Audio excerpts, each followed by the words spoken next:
বন্ধুরা, তোমাদেরকে একটু জ্ঞান দিতে আসলাম। অনেক দিন জ্ঞান দেওয়া হয়নি তো, তাই একটু জ্ঞান দিলাম। দেখো, আমাদের জীবনের সাথে ফেসবুকের কত মিল বলো তো। আমাদের জীবনে যখন খারাপ সময় আসে, ফেসবুকেও সেরকম খারাপ সময় আসে। কোনো দিন দেখবে সবুজ, কোনো দিন দেখবে ঘুম থেকে উঠে লাল। আমার যেরকম 4টেই লাল করে দিয়েছে ফেসবুক, একটাও সবুজ নেই। আবার কবে ইচ্ছা হবে তখন ফেসবুক আবার সবুজ করে দেবে। আমার কাজের ভালো লাগা দেখে বা কিছু দেখে যাই হোক উঠবে, তখন আবার সবুজ করে দেবে। তা আমাদের বাস্তব জীবনেও দেখো, সময় কিন্তু সবার খারাপ যায় না সব সময়। এই হয়তো খারাপ সময় আছে, আবার কোনো সময় ভালো সময় চলে আসলো। এটাই হতো আমাদের বাস্তব। তাহলে ফেসবুকের সাথে আমাদের জীবনের অনেকটা মিল আছে। আর ফেসবুকটাই এসে জীবনে অনেক মানুষের অনেক উপকারও হয়েছে।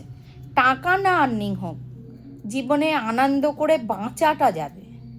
যে আমি ফেসবুক করছি, আমি এখানে যাচ্ছি, ছবি তুলছি, আমি ভিডিও করছি, হয়তো টাকা হবে না, কিন্তু একাত্ম একাত্ম থাকা জিনিসটা খুঁজবেই।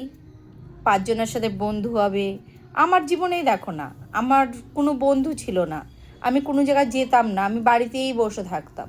এখন আমার আজকে এখানে যাচ্ছি ভিডিও করতে, কালকে ওখানে যাচ্ছি ভিডিও করতে, এই যে সময়টা কেটে যাচ্ছে, এই যে ভিডিও করে আসছি, আবার ফোনে দেখছি আমার কত কমেন্ট পড়লো, কত লাইক পড়লো।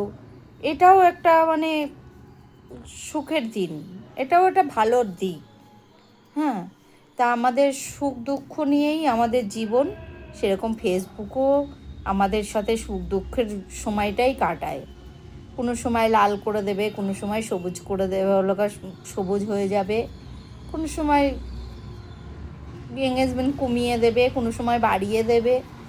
কখন কি করবে সেটা বলা মুশকিল। আজকে ঘুমাচ্ছ ভালো দিন দেখে, ভালো সব কিছু দেখে, সকালবেলা ঘুম থেকে উঠে ফোনটা খুলে দেখলে একটা খারাপ কিছু হয়ে গেছে, ব্যাস, তোমার সারাদিন মন খারাপ। তোমার সময়টা যতই ভালো কিছু খাও, ভালো কিছু করো, তোমার ওই মনটা পড়ে থাকবে মোবাইলের দিকেই। এইটাই জ্ঞান দেওয়ার জন্য আসলাম, তোমাদের কাছে একটু জ্ঞান দেওয়া হয়ে গেল।